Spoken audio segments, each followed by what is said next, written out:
طيب. بسم الله الرحمن الرحيم. الحمد لله رب العالمين وصلى الله وسلم على نبينا محمد وعلى آله وصحابته ومن تبعهم بإحسان إلى يوم الدين أما بعد فالسلام عليكم ورحمة الله وبركاته. Je vais commencer ce cours en citant un hadith. Je vous demande d'être très attentif, c'est un hadith azim jiddan. Dans Sahih al-Bukhari, عن أبي هريرة رضي الله عنه قال قال رسول الله صلى الله عليه وسلم إن الله تبارك وتعالى إذا أحب عبدا نادى جبريل إن الله قد أحب فلانا فأحبه فيحبه جبريل ثم ينادي جبريل في السماء إن الله قد أحب فلانا فأحبوه فيحبه أهل السماء ويوضع له القبول في الأرض أو في أهل الأرض. Le prophète sallallahu alayhi wa sallam a dit, lorsque Allah aime un serviteur, il appelle l'ange Gabriel, Jibril, et lui dit, j'aime un tel, aime-le donc. Jibril l'aime alors et s'écrie dans le ciel, Allah aime un tel, aimez-le donc. Les habitants du ciel l'aiment alors, puis l'agrément lui est accordé sur terre. Allahu Akbar. Donc là, on parle du fait qu'il y a des gens, Allah cite leur nom. Il cite leur nom et dit à Jibril qu'il les aime. Et ensuite, ce sont les anges qui l'aiment. Et ensuite, ce sont les gens qui sont obéissants à Allah sur terre qui l'aiment, cette personne-là. C'est quelque chose que le croyant désire obtenir. L'amour d'Allah. Chacun d'entre nous, tu t'imagines, être cité par Allah. Que ton nom soit cité par Allah. Que tu sois connu auprès de Jibril, des anges, et les gens obéissants t'aiment. Subhanallah. Allah te connaît, Allah t'aime. Que faire? Que faire pour arriver à ce niveau? C'est ce qu'on va étudier dans ce cours. Quelles sont les actions qu'il faut faire pour arriver à ce niveau? On demande à Allah qu'il nous facilite évidemment pour y arriver. La première chose qu'on va citer, c'est quoi? C'est la piété. Allah dit dans le Coran, Inna Allaha yuhibbul muttaqin.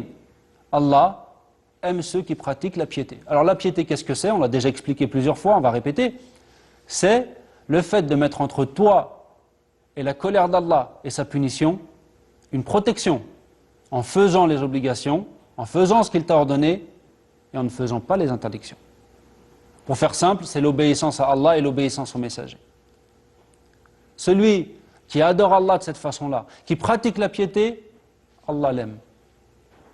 Et Allah dit dans un verset, Inna akramakum indallahi atqakum. Le plus noble d'entre vous auprès d'Allah est le plus pieux. Donc le plus noble auprès d'Allah, c'est pas le plus riche ni le plus pauvre. C'est pas celui qui est en bonne santé ou qui est malade. Ce qui compte auprès d'Allah, c'est d'être pieux, de pratiquer la piété, de pratiquer l'obéissance, de s'éloigner des interdits. Voilà ce qui compte auprès d'Allah.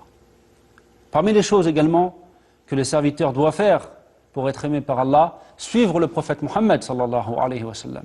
Allah dit dans le Coran, قُلْ إِن كُنْتُمْ تُحِبُّونَ اللَّهَ فَاتَّبِعُونِي يُحْبِبُكُمُ اللَّهُ وَيَغْفِرْ لَكُمْ ذُنُوبَكُمْ وَاللَّهُ غَفُورٌ رَحِيمٌ. Ô prophète, dis, si vous aimez vraiment Allah, suivez-moi. Allah vous aimera alors et vous pardonnera vos péchés. Allah est très pardonneur et très miséricordieux.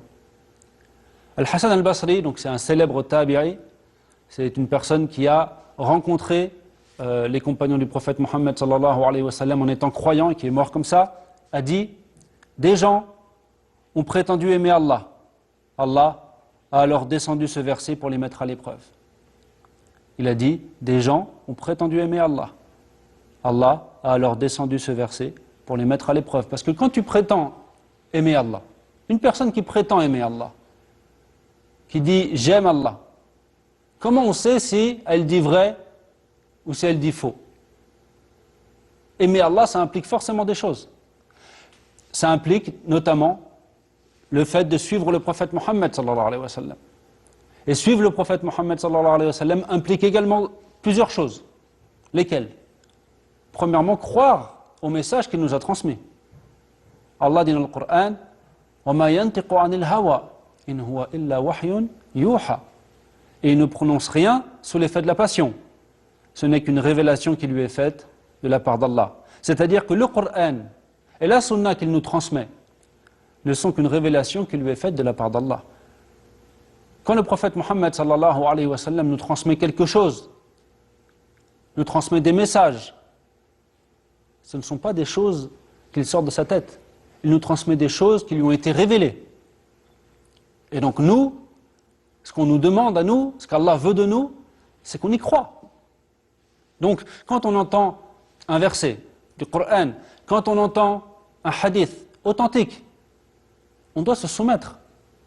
On doit se soumettre et accepter de croire aux significations et au sens que cela contient. Tu ne dois pas faire prévaloir ta façon de voir les choses et dire moi ce hadith je n'y crois pas parce que ça ne me convient pas. Moi ce hadith je n'y crois pas parce que je crois que ci et que ça. Là, si tu es croyant, si tu aimes vraiment Allah, suis le prophète Mohammed sallallahu alayhi wa sallam et en premier lieu crois au message qu'il t'a transmis. Deuxièmement, le fait de lui obéir et de ne pas lui désobéir. Allah dit dans le Coran وَأَطِيعُوا اللَّهَ وَالرَّسُولَ وَأَطِيعُوا اللَّهَ وَالرَّسُولَ لَعَلَّكُمْ تُرْحَمُونَ. Et obéissez à Allah et aux messagers afin qu'il vous soit fait miséricorde.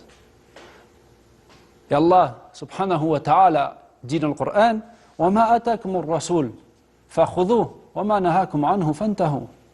Prenez ce que le messager vous donne et ce qu'il vous interdit, abstenez-vous-en. Et Ibn Kathir, rahimahullah, celui qui a écrit le célèbre tafsir, a expliqué ce verset en disant Ay mahma amarakum bihi faf'aluh wa mahma nahakum anhu fajtanibuh fa innahu innama ya'muru bi khayrin wa innama yanha an shar. Quelle que soit la chose qu'il vous ordonne, faites-la. Et quelle que soit la chose qu'il vous interdit, éloignez-vous-en. Car il n'ordonne que le bien et n'interdit que le mal. Et dans Sahih al-Bukhari, عن أبي هريرة رضي الله عنه قال قال رسول الله صلى الله عليه وسلم فإذا نهيتكم عن شيء فاجتنبوه وإذا أمرتكم بأمر فأتوا منه ما استطعتم. Quand je vous interdis quelque chose, éloignez-vous-en. Et quand je vous donne un ordre, accomplissez-le autant que vous pouvez. Donc ça, ce hadith, il est authentique, il est rapporté par al-Bukhari. Ensuite, la quatrième chose que cela implique, le fait de suivre le prophète Mohammed sallallahu alayhi wa sallam, c'est suivre sa sunna, adorer Allah comme lui. Adorer Allah comme lui. Le prophète Mohammed sallallahu alayhi wa sallam nous a tracé une voie. Il nous a montré comment adorer Allah. C'est notre exemple. Allah a révélé un livre, c'est le Coran. Comment mettre en pratique le Coran? Ça, on le sait en regardant le prophète Mohammed sallallahu alayhi wa sallam. Est-ce que la façon de prier est expliquée dans le Coran avec les détails? Non. Allah a dit wa aqimus salah et accomplissez la prière correctement. Qui c'est qui nous a montré comment accomplir la prière du début jusqu'à la fin? C'est le prophète Mohammed sallallahu alayhi wa sallam. Donc, une personne qui veut adorer Allah correctement, qui prétend aimer Allah, doit suivre le prophète Mohammed sallallahu alayhi wa sallam, doit adorer Allah comme le prophète Mohammed sallallahu alayhi wa sallam. D'ailleurs, le prophète Mohammed sallallahu alayhi wa sallam a dit, dans un hadith rapporté par al-Bukhari wa Muslim, an Aisha radiyallahu anha, قالت قال رسول الله صلى الله عليه وسلم من أحدث في أمرنا هذا ما ليس منه فهو رد. Quiconque ajoute à notre affaire, c'est-à-dire à notre religion, ce qui n'en fait pas partie, verra son ajout rejeté. Et dans Sahih Muslim, donc dans le Sahih de Muslim, عن عائشة رضي الله عنها أن رسول الله صلى الله عليه وسلم قال من عمل عملا ليس عليه أمرنا فهو رد. Quiconque accomplit un acte ne faisant pas partie de notre religion, son acte est rejeté. Donc, voilà les 4 choses que nous devons faire pour suivre, ou que suivre le prophète Mohammed sallallahu alayhi wa sallam implique. Croire au message qu'il nous a transmis, lui obéir, ne pas lui désobéir et adorer Allah en suivant la voie qu'il nous a tracée. Ça, ce sont des choses indispensables. Celui qui prétend aimer Allah et qu'il refuse de suivre le messager en faisant ces choses-là, en réalité, il n'a pas réussi cette épreuve qui a été évoquée par Hassan al-Basri dans la parole que nous avons citée précédemment. Ensuite, parmi les choses, les causes qui permettent d'obtenir l'amour d'Allah, al-ihsan. Alors l'ihsan, c'est quoi? Al-ihsan, c'est un mot qui englobe le fait d'adorer Allah à la perfection et la bienfaisance à l'égard des créatures. Allah dit dans le Coran, Wallahu yuhibbul muhsinin. Allah aime ceux qui pratiquent l'adoration à la perfection et ceux qui sont bienfaisants à l'égard des créatures. Donc, voilà, comme on l'a vu maintenant, l'ihsan, c'est de deux sortes. Premièrement, pratiquer l'adoration d'Allah à la perfection. Alors, beaucoup d'entre nous connaissent le hadith de Jibril. Lorsque Jibril est venu poser des questions au prophète Mohammed sallallahu alayhi wa sallam, il lui a dit, informe-moi, dis-moi ce qu'est l'ihsan. Qu'est-ce que c'est la perfection dans l'adoration? Et le prophète Mohammed sallallahu alayhi wa sallam, donc ça c'est un hadith rapporté par Muslim qui est authentique, le prophète Mohammed sallallahu alayhi wa sallam lui répond, An ta'bud Allah ka'annaka tarah, fa in lam takun tarah, fa innahu yarak. C'est que tu adores Allah comme si tu le voyais. Mais si tu n'arrives pas à ce niveau, alors c'est adorer Allah en sachant qu'il te voit. Donc, on comprend de cette parole du prophète Mohammed sallallahu alayhi wa sallam que pratiquer al-ihsan dans l'adoration, adorer Allah à la perfection dans l'adoration, ça se divise en deux catégories. La première, c'est le fait d'adorer Allah comme si tu le voyais. Tellement ta foi et ta certitude sont fortes, la personne adore Allah comme si elle voyait Allah. Et la deuxième catégorie, c'est le fait d'adorer Allah en sachant qu'Allah te voit. Évidemment, la première est à un degré beaucoup plus haut. Ou est à un degré plus haut. Ensuite, la bienfaisance, c'est aussi la bienfaisance à l'égard des créatures. Donc la bienfaisance au début, on a expliqué que c'est en deux catégories. La perfection dans l'adoration, qu'on vient d'expliquer, et la deuxième sorte, c'est la bienfaisance à l'égard des créatures. Parfois, cette bienfaisance est obligatoire, comme la bienfaisance à l'égard des parents, ou la bienfaisance à l'égard des proches. Et parfois, cette bienfaisance est surrogatoire, recommandée, comme le fait de faire une aumône surrogatoire. Mais cette bienfaisance englobe même les animaux. Allah ordonne aux êtres humains d'être bienfaisants même à l'égard de toutes les créatures, même à l'égard des animaux.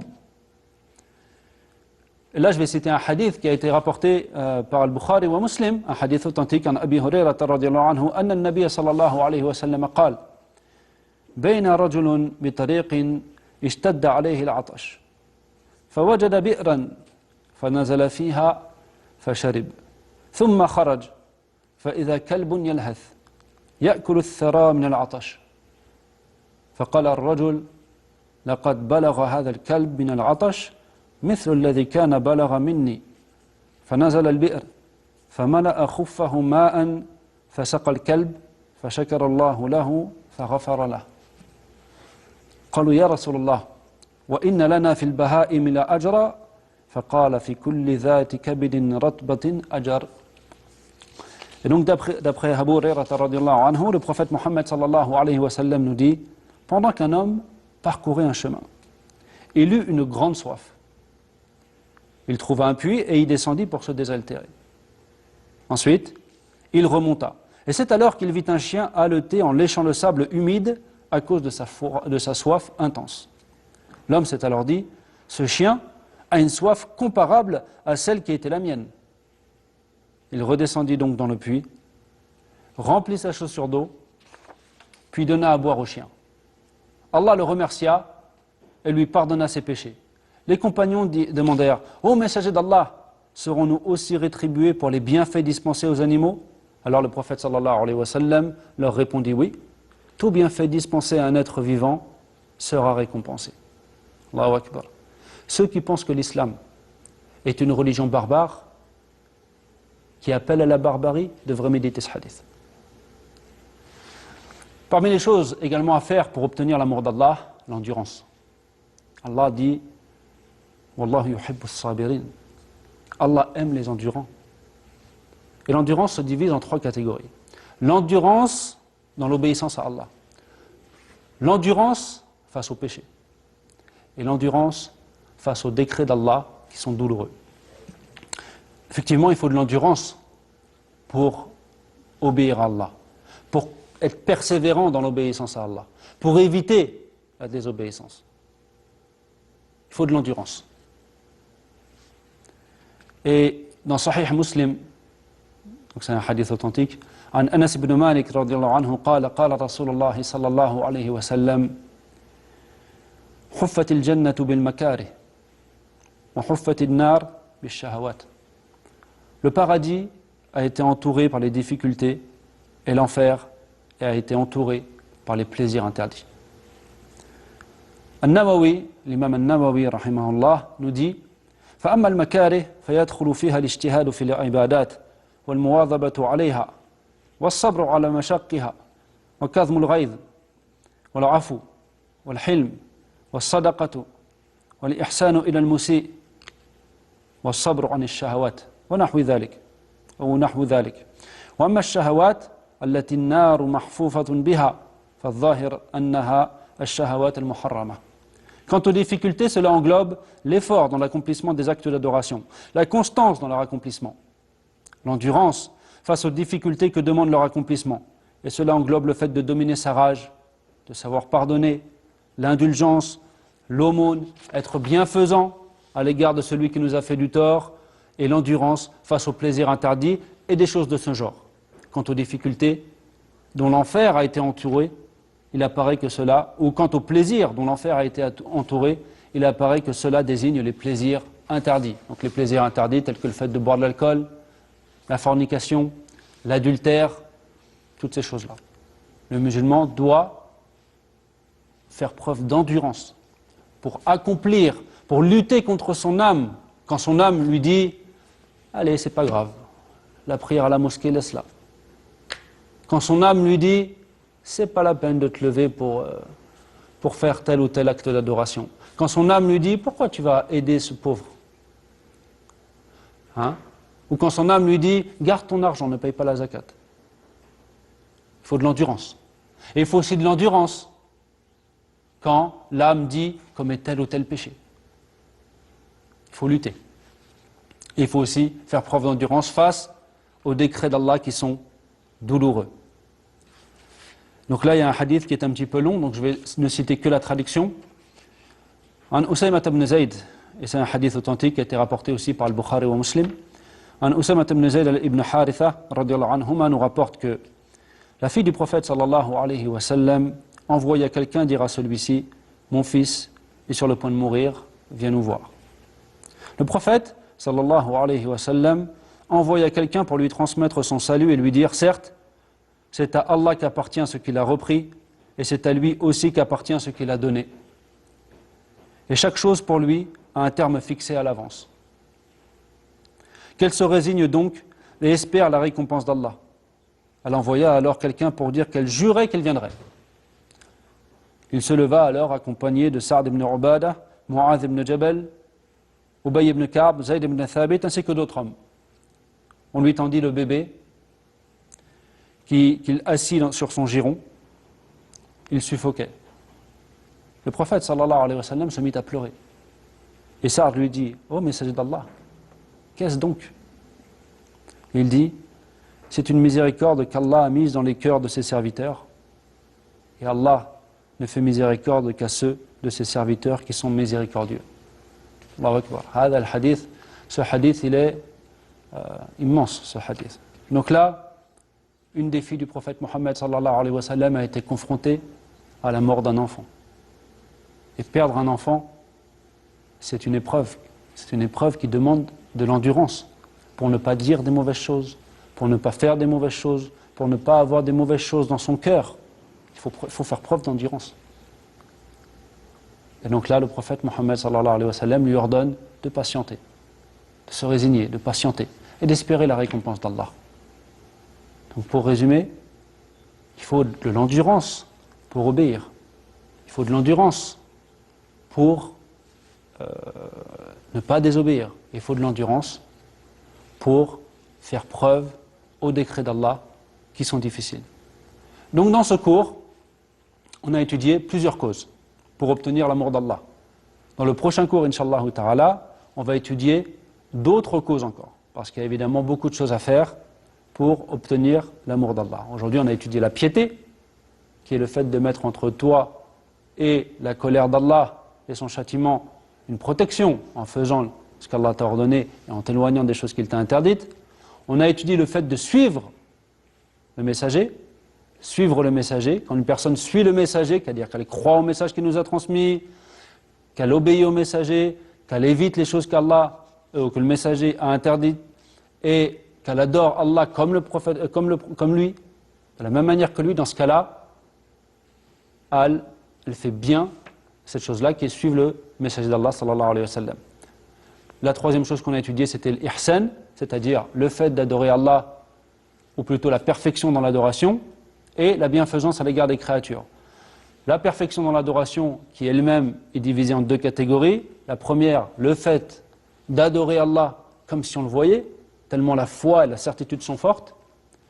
Et la deuxième, qui est d'adorer Allah en sachant qu'il nous voit. Ensuite, on avait dit aussi que l'ihsan, la deuxième catégorie de l'ihsan, c'est le fait d'être bienfaisant à l'égard des créatures, de toutes les créatures, et que parfois c'est obligatoire comme à l'égard des parents, parfois c'est recommandé en faisant des aumônes surrogatoires, et que ça englobe même les animaux, avec le hadith de ce chien qui donc a donné à boire, le hadith de cet homme qui a donné à boire à un chien, et finalement Allah lui a pardonné ses péchés.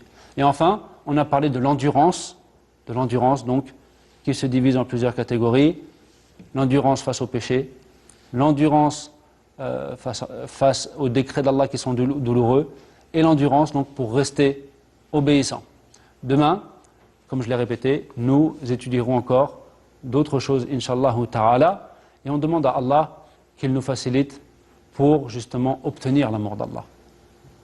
Pour être parmi ceux qu'Allah dit: Ya Jibril, j'aime un tel. On demande à Allah qu'on soit parmi ces gens-là. Parce que si Allah t'aime, alors ça veut dire qu'il te met sur le chemin du paradis. C'est ça qu'il faut comprendre.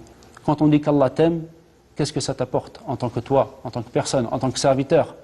Est-ce que ça veut dire que tu ne gagnes rien à cette chose-là? Non. Quand Allah t'aime, c'est le créateur des cieux et de la terre qui t'aime. C'est celui qui possède le bonheur. C'est celui qui est capable de repousser de toi toute forme de mal et qui est capable de t'apporter toute forme de bien. Celui qui pardonne les péchés, celui qui fait entrer au paradis, qui sauve de l'enfer. C'est lui qui donne la subsistance dans ce monde. C'est ça, être aimé par Allah. C'est être aimé par le Seigneur de l'univers, le tout miséricordieux, le très miséricordieux, l'absolument parfait. C'est ça qu'il faut comprendre. Et donc c'est pour ça qu'il faut absolument, pour chacun d'entre nous, on demande à Allah qu'Allah nous fasse comprendre cette chose-là, qu'il nous permette d'œuvrer dans ce sens de manière à concrétiser cette chose-là, être aimé par Allah, mourir aimé par Allah, et entrer au paradis, être sauvé de l'enfer et du supplice de la tombe. On demande à Allah qu'il nous facilite pendant le mois de Ramadan justement la concrétisation de toutes ces œuvres, qu'il nous purifie, qu'il nous mette à l'abri du mal de nos âmes et qu'il nous aide à accomplir tout ce qu'il aime et avec sincérité et conformément à la tradition de son messager.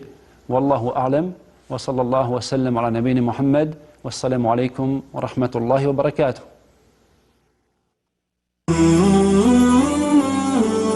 طيب الحياة